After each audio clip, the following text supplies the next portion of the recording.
Recognizing the early signs of lung cancer can significantly improve the chances of successful treatment and survival. While symptoms may vary from person to person, being aware of potential indicators can prompt early medical evaluation and diagnosis.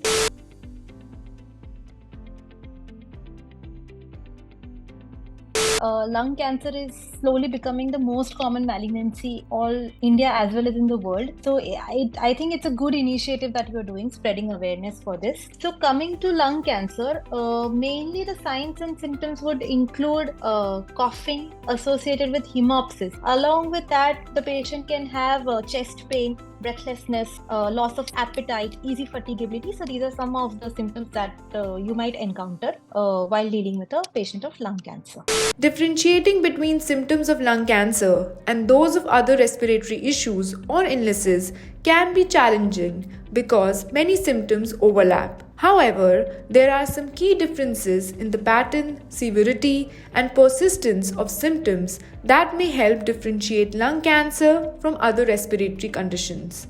Unless it is tuberculosis, you do not have a blood-stained sputum. So when a patient is having any expectorant or sputum, so it is usually not blood-stained unless it is tuberculosis. Secondly, majority of the illnesses, their symptoms tend to subside with your routine medications. Your routine if it is an infection and you're giving antibiotics, or if it is asthma and you're giving the relevant medications, then the symptoms should subside. In case of malignancy, these symptoms tend to persist for a longer duration of time. Along with that, your patient may have other systemic complaints like loss of appetite or weight loss. So this is plus they are long standing. So that is how you can differentiate.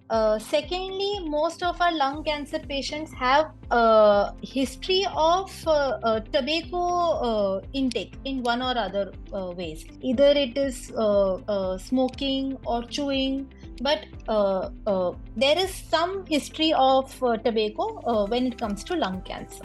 Detecting lung cancer in its early stages is crucial for improving treatment outcomes and overall survival rates. Not just that, it can lead to timely intervention and improved outcomes for individuals who are at risk of lung cancer.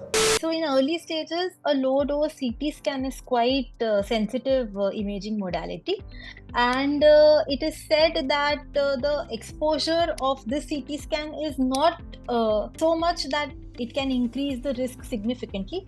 So once a year screening is to be done, but it is only suitable for a certain area of candidate. Like if your patient is 55 to 74 years of age, and if they have had any history of smoking for say 30 years or more, or if they have left smoking within the last 15 years, those are your ideal candidates to undergo screening.